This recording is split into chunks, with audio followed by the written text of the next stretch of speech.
Hi friends, నాకు 1 ఎకరంలో పత్తి వేసాను.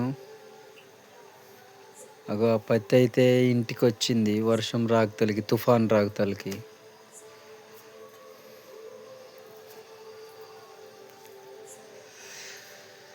ఒక ఎకరంలో పత్తి ఇంటికి వస్తేనే నేను ఆనందపడుతున్నాను.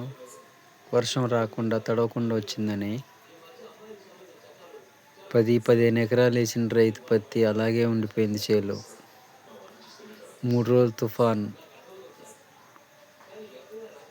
ఆరుగాలం పండించి ఆఖరికి ఈ అకాల వర్షానికి తడిసిపోతుంటే ఇతను ఎంత బాధపడుతుంటాడో. రైతు నిద్ర కూడా పోడు. నాకు ఈ పంట, ఈ ఎకరంలో పంట చేతికి వచ్చిన ఆనందం కన్నా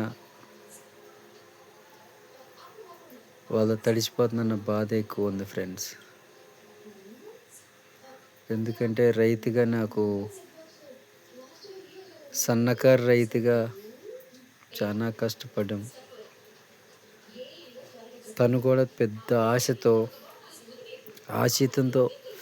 ఆశయంతో ఇన్ని రోజులు కష్టపడి పనిచేసి ఉంటాడు.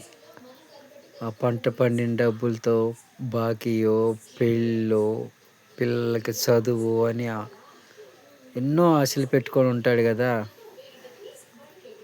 ఆ ఆశలన్నీ ఆవిరైపోయి ఉంటాయి ఈ తుఫాన్కి.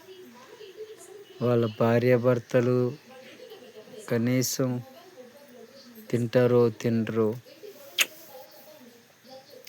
చాలా బాధేస్తుంది ఫ్రెండ్స్.